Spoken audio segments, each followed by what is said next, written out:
And we want to bring in Democratic strategist David Carlucci and Republican strategist Matt Klink to speak more about the current state of affairs in American politics. Gentlemen, welcome both. David, let's start with you on what Joe Khalil was just saying. What do you make of Al Gore's approach here? Is this a winning strategy, or do you think Democrats are alienating moderate voters? Well, I don't think we're looking to Al Gore for strategy here. I think he's just speaking his mind. And you see that from a lot of political people that have been involved over the years that are just ringing the alarm bells and saying, hey, let's pay attention here. Let's revisit the history books. And I think ultimately voters aren't looking for a left turn or a right turn. They're looking for these politicians to stop driving in circles. And that's why the Democrats, we need to broaden our coalition. We need to be forgiving and say, if you don't agree with everything, we can still have you as part of the party. And I think you see that growing as Trump's polling numbers go down. It's not Democrats, it's Democrats and independents and Republicans that will lead to these victories in the midterms and then ultimately to the White House in 28. So, Matt, are Republicans viewing language that compares the Trump administration to fascist regimes and oligarchies as a political threat? In recent weeks, we have seen protesters showing up in droves to rally against the president and Elon Musk.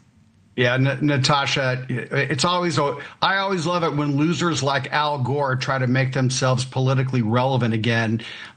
Look, the Democrats tried this in 2022. They tried it again in 2024. The people that are showing up at rallies are Democratic base voters and progressive Democratic base voters at that. So these are not new concerns. It's a failed message from a party that has, as David even said, they're looking to expand their list of messengers.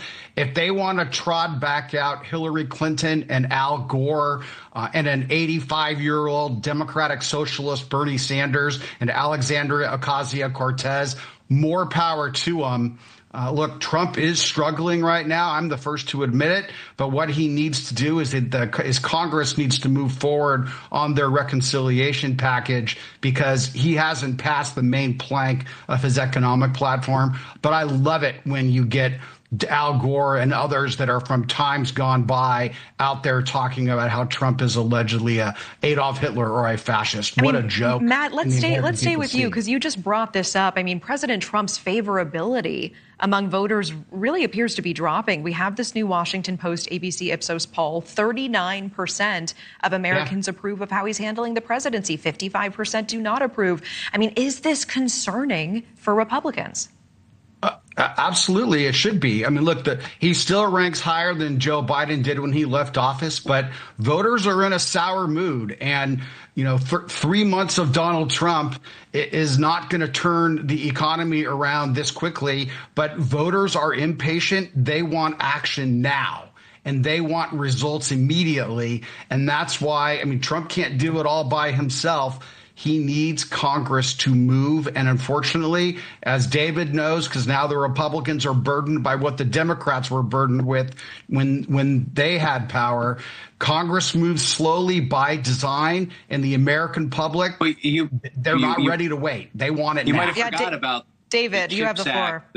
Well, remember, when the Democrats did have the House, when Joe Biden was the president, you might not have liked the policies that came through, but many Americans did, and is the reason why we avoided a recession and a possible depression coming out of the time of Donald Trump and all the economic chaos that we had. So we got things done like Build Back Better, the CHIPS Act. The list goes on. And all Donald Trump does is attack, destroy, blame. That's his MO. And that's why you see these poll numbers coming down, because people are like, wait, but Joe Biden isn't the president anymore. How come prices aren't coming down? How come you haven't fixed things overseas like you said you would do? And people are beginning to think it's just figurative, like the president is saying. Well, I'm just speaking figuratively.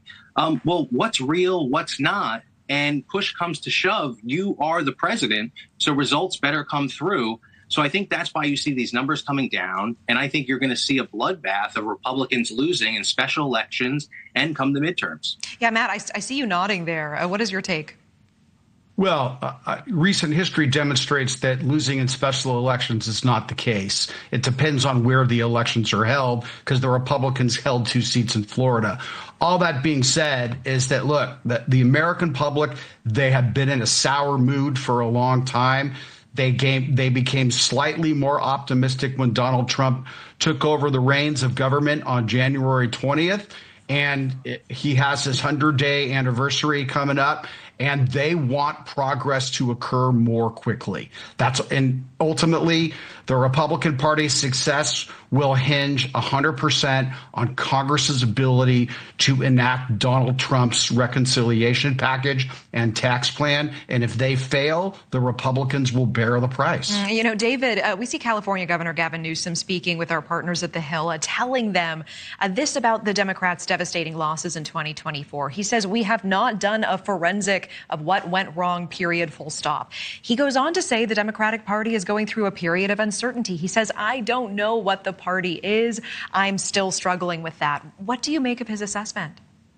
Well, I think it is hard when you compare the GOP and the Democratic Party right now, because the GOP is just Donald Trump. It is nothing more, nothing less than whatever Donald Trump wants. So when you look to another party and there's not a 100% visible leader, there isn't 100% agreement on every policy, it can look a little shaky. But I think that's what the Democratic Party embodies, is this idea that we have a chorus of different ideas, but we can get together under one big tent to move our economy forward, to protect our environment, and to progress the democratic policies that we hold dear here in this country and around the world.